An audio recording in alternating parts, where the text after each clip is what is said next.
Please be seated. Mr. Speaker, Mr. President, Lieutenant Governor Henderson, Abby, Utah's public servants, and my fellow Utahns gathered here tonight, welcome. I want to start by congratulating and acknowledging the 19 newly elected members of our House of Representatives. Now, please hold your applause until I mention all 19 of them. Representative Auxier, Representative Chevrier, Dominguez, Fiafia, Fitissimanu, there we go, I got it right. Representative Coford, Mauga, Miller, Grant Miller and Tracy Miller, Monson, Wynn, Okerlund, Peck, Roberts, Sawyer, Schallenberger, Shepard, Shelley, Thompson, and also our three new senators who I don't need to introduce because they know this chamber very well. Senator Brammer, Musselman, and Stratton, welcome. Let's give them a round of applause.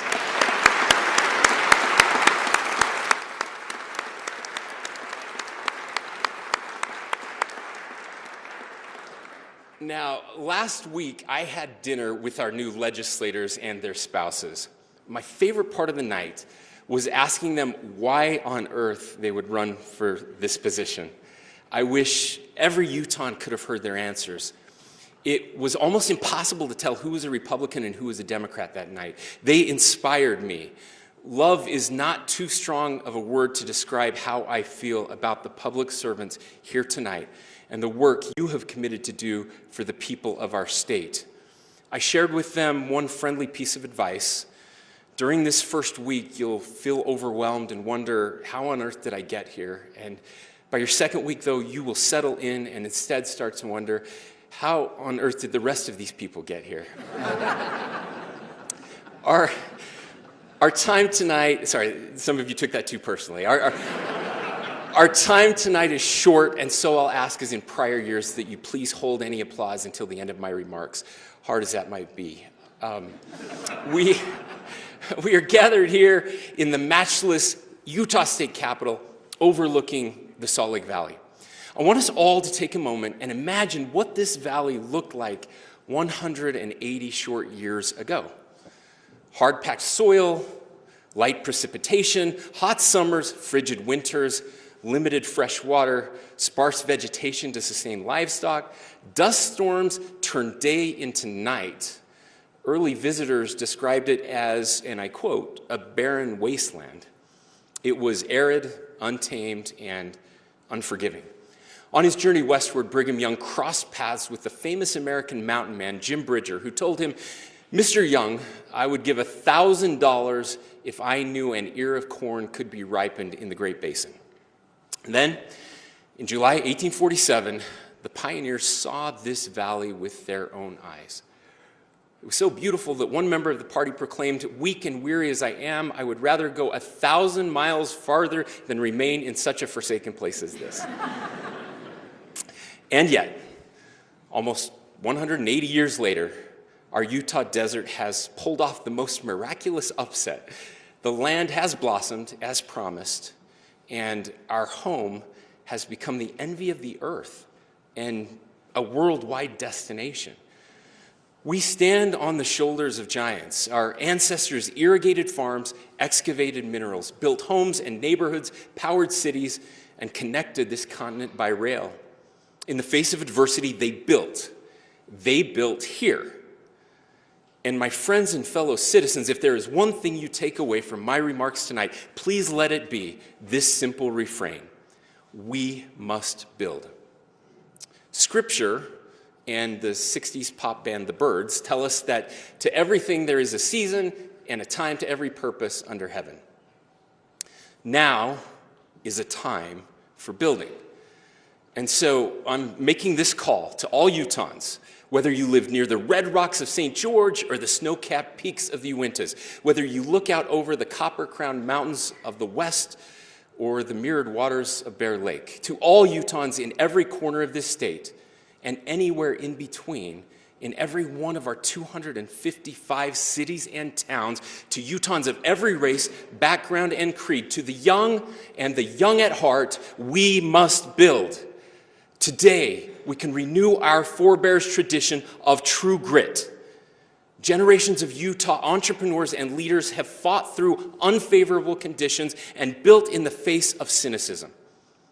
In time, those efforts turned Utah into what's now known as the best state in the country to start a business, the #1 state for social mobility, the state where young people can still out-earn the prior generation, and the #1 state overall. In short, the place where the American dream still means something. And yet, we are not satisfied. There are those who would see us turn into what so many other parts of the country have become, where ambition and building have died. You see, Utah's values used to be American values. For much of the 20th century, the United States led the world in infrastructure, housing, and technology. We built roads, bridges, and homes at an unprecedented pace. We harnessed our industrial might to win world wars and stop fascism. We stood as a bulwark against communism. Strong families, neighborhoods, and communities were the foundation of this era of growth. Sadly, over the past couple of decades, a tragic gap has formed between American ideals and our actions. Negativity and inertia have replaced America's culture of building. We stopped building infrastructure as a tangle of overregulation, outdated permitting processes, and entrenched NIMBYism fed by special interests and bureaucracies block the projects we desperately need. We stopped building technology, ceding far too much of our manufacturing, industry, critical minerals, and energy production to our adversaries. And worst of all, we stopped building resilient people. For decades, families have been under attack. The mental and physical health of our teens is threatened daily by large social media companies. Our national birth rate is in steep decline, and demographic concerns now present one of the gravest threats to our shared future, all while deaths of despair have skyrocketed. But not here, at least not yet. Utah is still an outlier. Utah has stayed weird in the best possible way. Here, we still believe that our greatest achievements lie not in our own success, but in that of our children and grandchildren and the communities we build. Our hope is that they can grow up in a land of freedom, where they are safe, where their God-given rights are fiercely protected, where their opportunities are as boundless as their imaginations, and where they can get an education, get married, and have families of their own that live near us, but not always with us.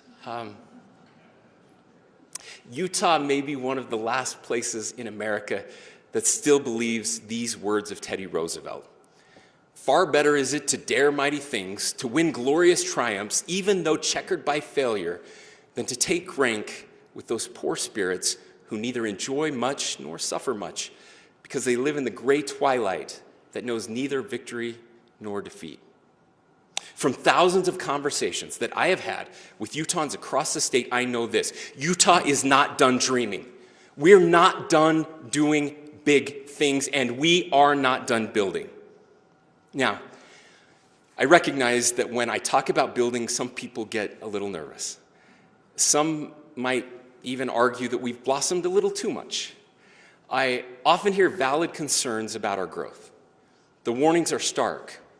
One example, a Deseret News headline warned, "Resources of the state unable to support more growth."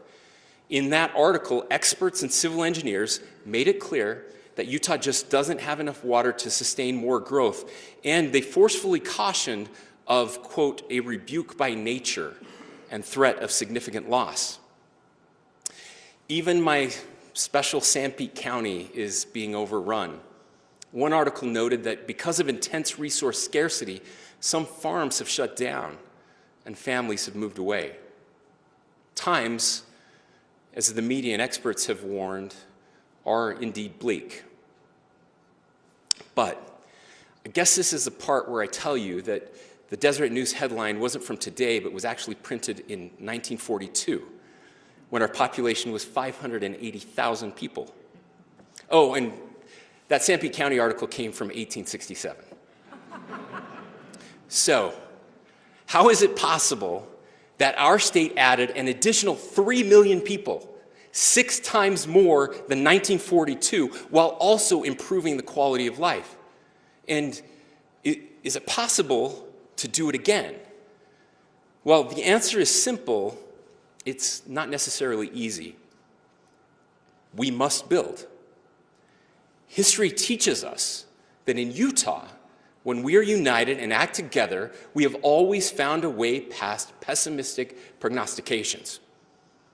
For 180 years and counting, Utahns have been building our way out of problems even when things looked impossible. And as so often is the case, we can find answers and inspiration by looking back.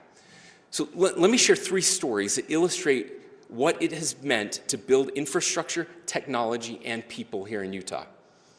As a child, John Rowe Moyle learned the craft of stonemasonry from his father in England. His family immigrated to the U.S., and in 1856, they pulled handcarts west to Utah. John was asked to put his stone-cutting skills to work to help build Temple Square. Now, he had a long commute. From his farm in Alpine, John would leave his home at 2 o'clock in the morning every Monday, embarking on a 6-hour walk to ensure he was at his post on time. Then every Friday evening, after a full week of work, he would begin the long journey home, leaving at 5 o'clock and walking nearly until midnight to reunite with his family. He repeated this grueling routine week after week, year after year. Then one day, John was kicked by a cow. Some of us knows what that feels like. Except this was where he suffered a devastating compound fracture of his leg. Without access to medical care, they had no choice but to strap him to a door and amputate his leg near the knee. Undeterred, John carved a wooden leg for himself.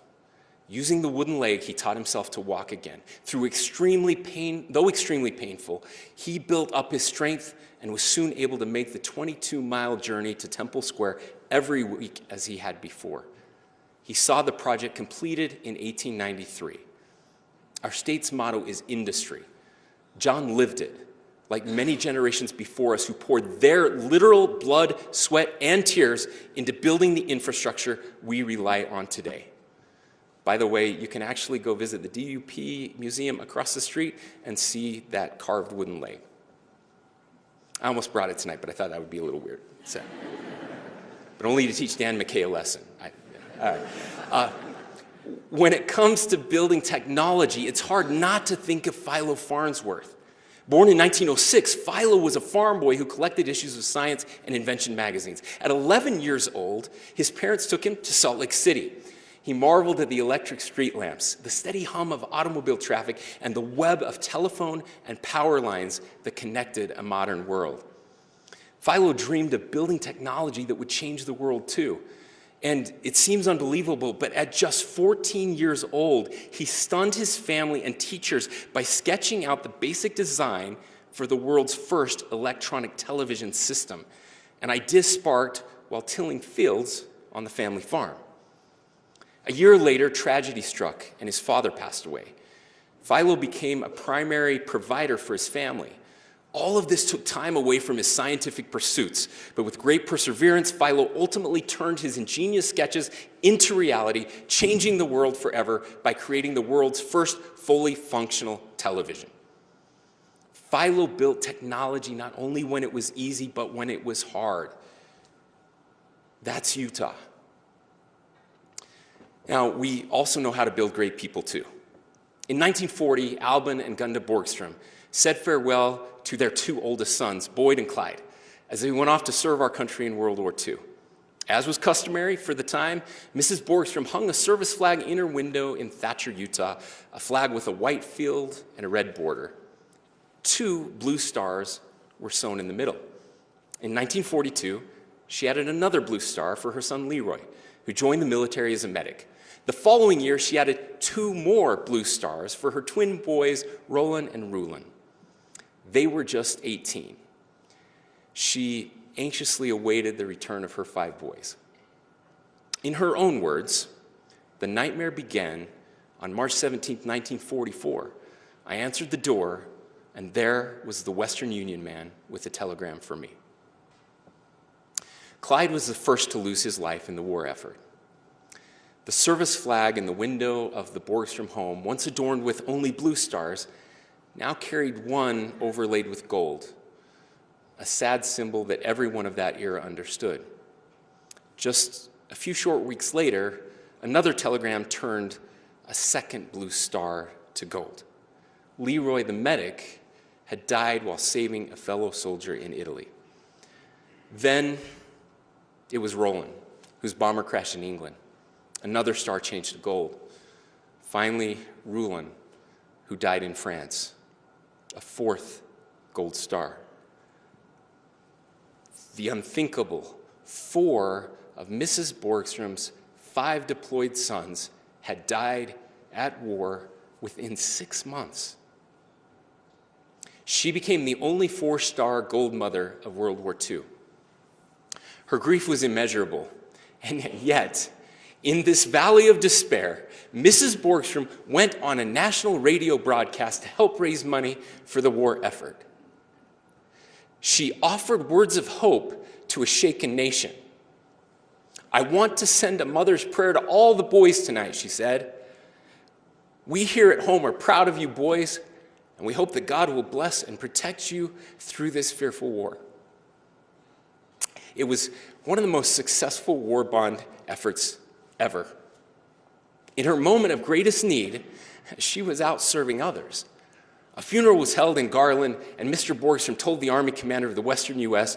that he would ask for no exceptions in the conscription of his youngest son who still lived with them. He was 19, the same age as the twins when they died. When this country needs him, he will go. Now, some members of the Borgstrom family are here with us tonight, and I would ask that they please stand and you give them a round of applause.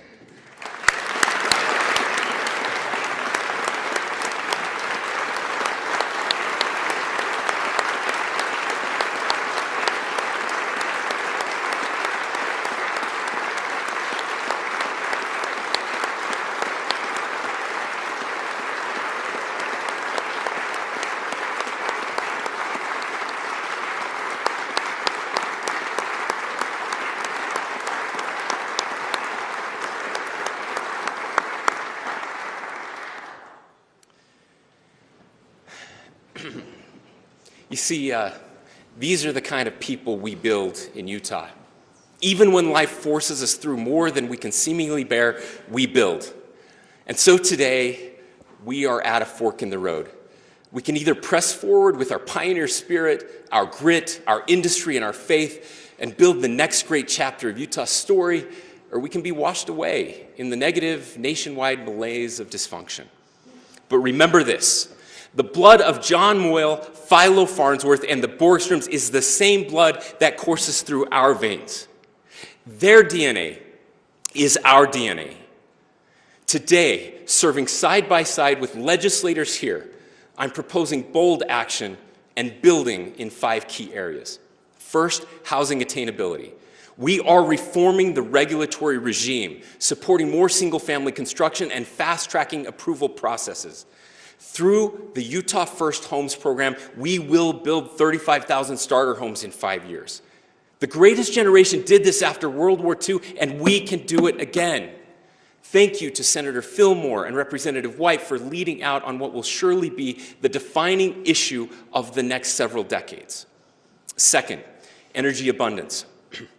We're laying groundwork for advanced nuclear reactors while protecting national security by building capacity to be a net energy exporter through Operation Gigawatt. Together, we will unleash Utah's immense energy resources and drive prices down, all while making our grid more secure and reliable.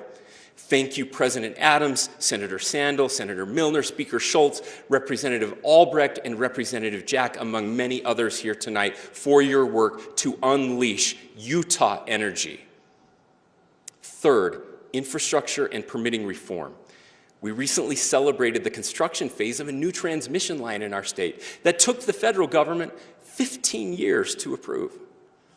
Fortunately, we finally have a federal administration willing to work with us to fix this national embarrassment. In the meantime, We will continue to lead the nation by streamlining Utah's processes while maintaining environmental stewardship. Thank you, Representative Clancy, for your partnership to right-size the permitting process for critical infrastructure projects.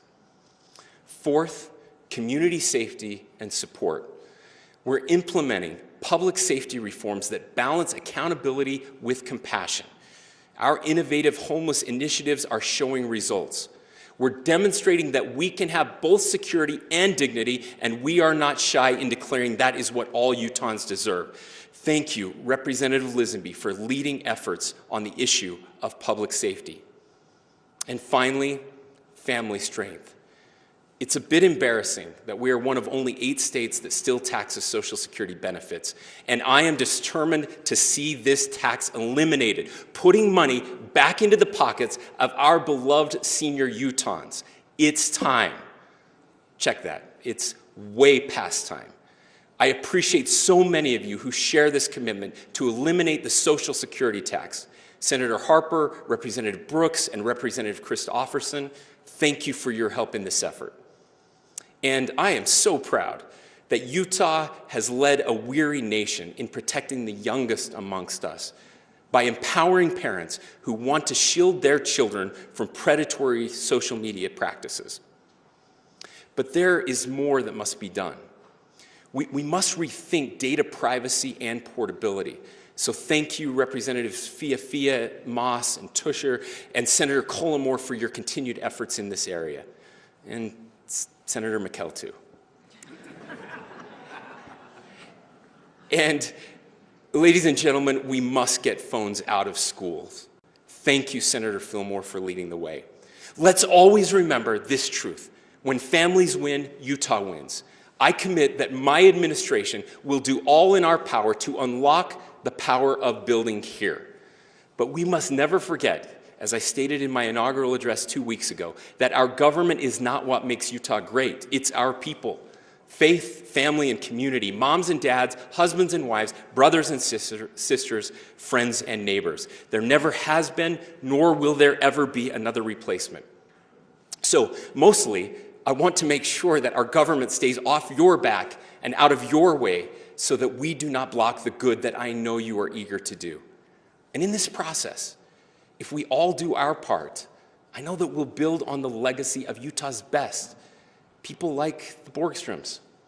Just yesterday, in this very room, the Utah House of Representatives, led by Representative Tom Peterson, passed unanimously a resolution that will rename Highway 102, which runs through Tremonton, and the old Borgstrom family farm in Thatcher. It will soon be known as the Borgstrom Brothers Highway. In the eulogy at the Borgstrom Brothers' funeral, their high school principal said this: "So long as our land has in it such families as the Borgstrom family, and such boys as these boys who lie before us, America will not perish from the earth." And so, like those who went before us, and despite any obstacles in our path, we must build. Built here means remembering that every bridge, building, and breakthrough started with someone who refused to accept impossibility. Built here means rejecting false choices, like building thousands of new homes and maintaining our quality of life. Built here means being unrelentingly impatient in our pursuit to make this a happier place to live, because we know that success is not inevitable, it is earned. Built here means axing every tax that we can so that our people can put more money in their hard-earned pockets to work in providing for their families and chasing their dreams. Built here means rejecting conflict entrepreneurs who would weaponize our attention and energy and destroy that which makes us special. Built here means supporting the free people of Utah in finding their own way to build, whether it's a business, a farm, or a family. Built here means making Utah inclusive to every lawful newcomer while fiercely guarding the proven values that make us proud and peculiar. Built here means still doing the big things, the hard things in our lives and this legislative session. Built here means not forsaking our ideals when we fall short of them, but dusting ourselves off, improving what we can, and narrowing the eternal gap between the isness and the oughtness in ourselves and the world around us. Built here means giving our kids and grandkids an inspiring story to tell about our time, so that 180 years from now, our descendants can look back at us with the pride and gratitude and reverence that we feel in our hearts today. Utah, we must build. May God bless us, our nation, and this great state as we build together. Thank you.